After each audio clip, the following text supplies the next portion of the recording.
Arrival and first impressions, the sleek silver vessel of Commander Xerax pierced Earth's atmosphere, its hull glowing faintly, as it descended towards the sprawling complex of Terra Prime Academy. Xerax, a tall lift being with iridescent scales and forearms, stood at the cockpit, his compound eyes taking in the lush green landscape below, as Supreme Commander of the Galactic Confederation's military forces. He had visited countless worlds, but Earth, classified as a death world, due to its extreme conditions, held a particular fascination. The ship touched down on a landing pad surrounded by towering structures of glass and steel. As the hatch opened, Xerax was hit by a wave of humid air, far denser than he was accustomed to. He suppressed a shudder, reminding himself that this was precisely why he had come to understand how humans not only survived, but thrived in such harsh condition. SA delegation approached, led by a stern-faced woman with close-cropped gray hair. She wore a crisp uniform, adorned with various insignia that Zura's translator identified as marks of high rank. "Welcome to Terrara Prime. Academy Commander Xerax," she said, her voice clear and authoritative. "I am Admiral Helena Cortez, commandant of this facility. We're honored to host you." Xerax inclined his head in a gesture of respect. "The honor is mine, Admiral.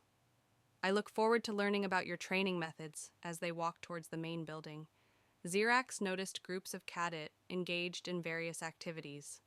Some were running obstacle courses, others were in heated discussions over holographic displays, and yet others were practicing hand-to-hand combat. The intensity of their focus was palpable. Admiral Cortez led Zorax to a large auditorium where hundreds of cadets stood at attention as they entered. A hush fell over the room. "Cadets," Cortez announced, her voice echoing through the space. "We have the privilege of hosting Commander Xerax of the Galactic Confederation. He will be observing our training methods over the next few days. I expect you all to demonstrate the excellence that Terra Prime is known for." Zaire stepped forward, his towering form. "Drawing all eyes greetings, future leaders of Earth's defense forces. I come not as a superior, but as a student. Your world has long been a subject of fascination, and I must admit some trepidation among my people. I am here to understand what makes humans not just survivors, but conquerors of such a challenging world." The cadet remained silent, but Xerax could sense a mix of curiosity and pride emanating from them.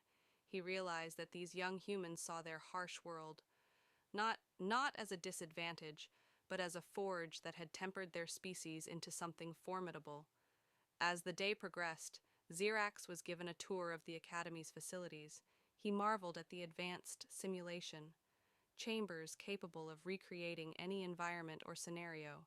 The weapons training areas were equipped with energy weapons far more sophisticated than he had expected from such a young space-faring race. But what truly caught his attention was the library. Unlike the databanks he was accustomed to, this was a vast room filled with physical books, an Eric concept to Zara's people. "Why maintain such outdated information storage?" he asked Admiral Cortez.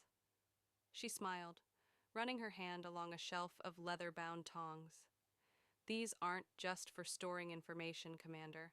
They're a connection to our past, our history of overcoming challenges.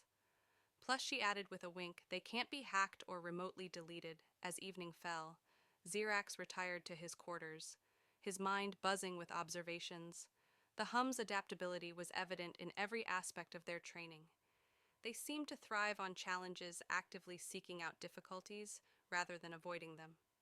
Looking out his window at the bustling campus below, Xerax felt a mix of admiration and unease. He had come expecting to find a species barely clinging to survival on a hostile world. Instead, he had found a race that had turned adversity into strength. As he prepared for sleep, Zara's communicator chirped. It was a message from his superiors back home. "Observe closely. Determine threat level report findings." Xerax switched off the device, his unease growing. He had come seeking knowledge, but he now realized that his visit might have far-reaching consequences for both his people and humanity. As sleep claimed him, one thought lingered: had he underestimated these Deathworlders? The next day would bring physical challenges that would test not just the human cadets, but Xerax himself. Little did he know, his preconceptions about human capabilities were about to be shattered. Physical and mental challenges. The piercing shriek of a whistle jolted Zorax from his slumber. Outside his window, he saw Cadet pouring out of their dormitories, quickly forming neat lines in the prawn. Darkness curiosity piqued. He donned his environment suit and ventured out. Admiral Cortez was already waiting for him, looking fresh, despite the early hour. Good morning, Commander Care, to join us for our daily physical training. Xerx hesitated. His species prided itself on mental acuity rather than physical prowess. Still, he had come to learn. I would be honored, he replied. Trying to mask his apprehension, they joined a group led by a muscular instructor with a shaved head and a booming voice. All right, maggots, he shouted.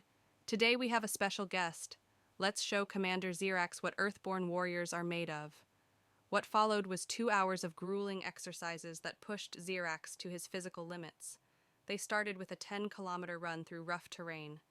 Zorax, used to the lower gravity of his homeworld, struggled to keep up. His breath came in ragged gasps, his legs burning with exertion. Next came strength training. Xerax watched in amazement as Cadet lifted weights that would crush most beings he knew. When it was his turn, he managed to lift only a fraction of what the humans could despite his forearms. The final challenge was a complex obstacle course. Cadets swung across mud pits, scaled sheer walls, and crawled under electri-ified wire. Xerax, his pride somewhat bruised, decided to attempt it. He made it halfway before slipping and falling into a mud pit, his normally pristine scales now caked in earth soil. As he dragged himself out, he expected ridicule. Instead, a cadet extended a hand, helping him up. Nice try, sir, the young human said with a grin. It took me weeks to make it through my first time. Admiral Cortez approached Roach, offering Xerax a towel, impressed. Yet Commander Xerax nodded, still catching his breath. Your cadet's physical capabilities are remarkable, but surely mental acuity is equally important in modern warfare. Cortez's eyes twinkled. I'm glad you asked. Follow me. They entered a vast, dimly lit room filled with holographic displays. Cadets sat at various stations, their faces illuminated by the glow of their screens. Cortez explained, This is our Strategic Command Simulation Center here. We test our cadets' ability to make split-second decisions under pressure. Xerax was intrigued. This was more in line with his own military training. He watched as cadets coordinated simulated fleet movements, managed resource allocation, and responded to surprise attacks. Would you like to try, Cortez asked, guesting to an empty station. Xerax sat down, confidence returning. This was his element. The simulation began presenting him with a complex scenario involving multiple hostile forces and limited resources. At first, Xerax handled it well, his strategic mind quickly assessing the situation and deploying forces efficiently. But as the simulation progressed, he found himself overwhelmed. The scenarios changed rapidly, introducing variables he hadn't anticipated: environmental hazards, civilian populations, political considerations, all factored into the decision-making process in ways he hadn't experienced before. After an hour, Xerx removed his hands from the controls, his head spinning remarkable. He muttered the complexity, the variables. How do your cadets manage this? A young cadet at a nearby station spoke up. It's like the physical train, sir. Earth throws so much at us every day. Extreme weather, natural disasters, diverse ecosystems were used to adapting quickly. Xerax pondered this. He had always seen Earth's harsh conditions as a handicap for its inhabitants. Now he was beginning to understand that these very challenges had honed humanity into something formidable.